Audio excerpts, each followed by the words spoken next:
Okay, so I wanted to make this quick little video about a topic that I've been thinking about. Before I get into that, I moved my donut lamp here, and I know that it might be glaring the screen a whole bunch. Quite unfortunate. Maybe it's fine for the viewers, but I just like that location better than being on my table back there. Regardless, that out of the way, today's topic is Dumbledore versus Lupin. Am I talking about a wizard battle between Dumbledore versus Lupin? Of course not. Dumbledore would absolutely smash this guy. I'm talking about their characters. These two are two of the most liked characters in the Hogwarts and the Harry Potter universe, as far as I'm aware. Certainly, they're two of my favorite characters, at least so far as I'm into the series. I watched the movies many years ago, and I've begun reading the books recently. They're just very likable for different reasons, and I just wanted to discuss that today. When I think about myself and comparing myself to these two characters, that's part of why I like them.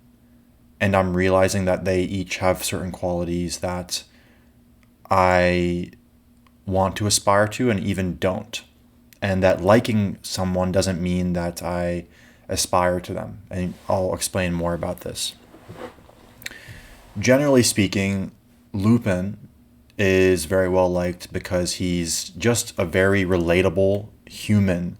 Of course, I'm going to spoil some stuff here, and for those of you who haven't read or watched Harry Potter, sorry, but Lupin, he's a werewolf, so it's not like he's human in the sense that he's fully human and normal. He's just human in the way that he feels, or at least that his emotions are portrayed. He's human in his kindness. He seems like someone who is very caring and loving and thoughtful, very thoughtful. Dumbledore, on the other hand, is also all these things: kind, thoughtful, but in a less human way. He's just so advanced and so developed. He's almost seeing everything from a bigger picture. Lupin is more part of the game, so to speak. He's still involved in all these minutiae of himself and him considering how he relates to people. That can be seen in his fear of himself, because he can become a werewolf and harm other people. He seems rather afraid to share that information with other people.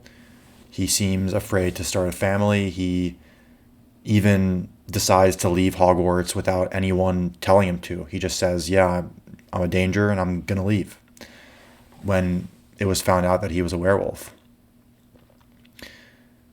He's an example of a very hurt person, a very hurt character, who through his pains has developed a lot of compassion for others, caring for others. You can see his relationship with Harry, especially in that third book, which was the one that I read recently. Very caring, very loving, very genuine person. And that, I believe, is why a lot of people like him. Dumbledore, like I said, is less human in a way that he's more like overseeing everything. He's kind and all of that, but his personal stake in himself is a lot more detached. He can see the bigger picture. He is, of course, far more powerful, not just with magic, but just as an authoritative figure. He's not really amongst everyone. He's overseeing a lot of things. He's a lot more detached. I may have mentioned that, but he's detached even to his own survival. His main goal is essentially the well-being of the wizarding world. Not that Lupin's goal isn't that, or is not as profound as that, but there's different roles being played here, and what I'm pointing to is the different levels of development between these two. Lupin has strong developmental compassion and empathy and emotional understanding. He connects very well with other people, but he's not as developed as Dumbledore in a purely mental standpoint. I'm not sure how I would phrase that exactly. Dumbledore is a more developed, more intelligent, you could say, overall complete person. He has less personal issues with himself, and like I said, he's detached to the point where he's even willing to give up his own life. He's not considering his life that strongly. It's more like a piece. What was I going to say? Cheese. His own life is more like a piece on the chessboard, where Lupin's kind of like in the chess game. I don't know how to explain it. Dumbledore is a chess player. Lupin is more like a piece on the board that doesn't even know he's a piece on the board. Dumbledore is well aware of the whole game at play, all the stakes. Now in tandem, the burdens they carry are different. Lupin's burdens are largely personal, how other people are going to relate to him, just the general well-being of those people close to him that he cares about. Dumbledore is really concerned about the whole wizarding world. How can he limit the suffering and expand the potential of the young wizards and witches coming up? Just some thoughts. I'm not sure I have much more to say, really, except that I like both of these characters a lot. When I was first thinking about this, I figured, Lupin, I really like him, and I think I like him because I see myself in him in some ways. But I also really like Dumbledore.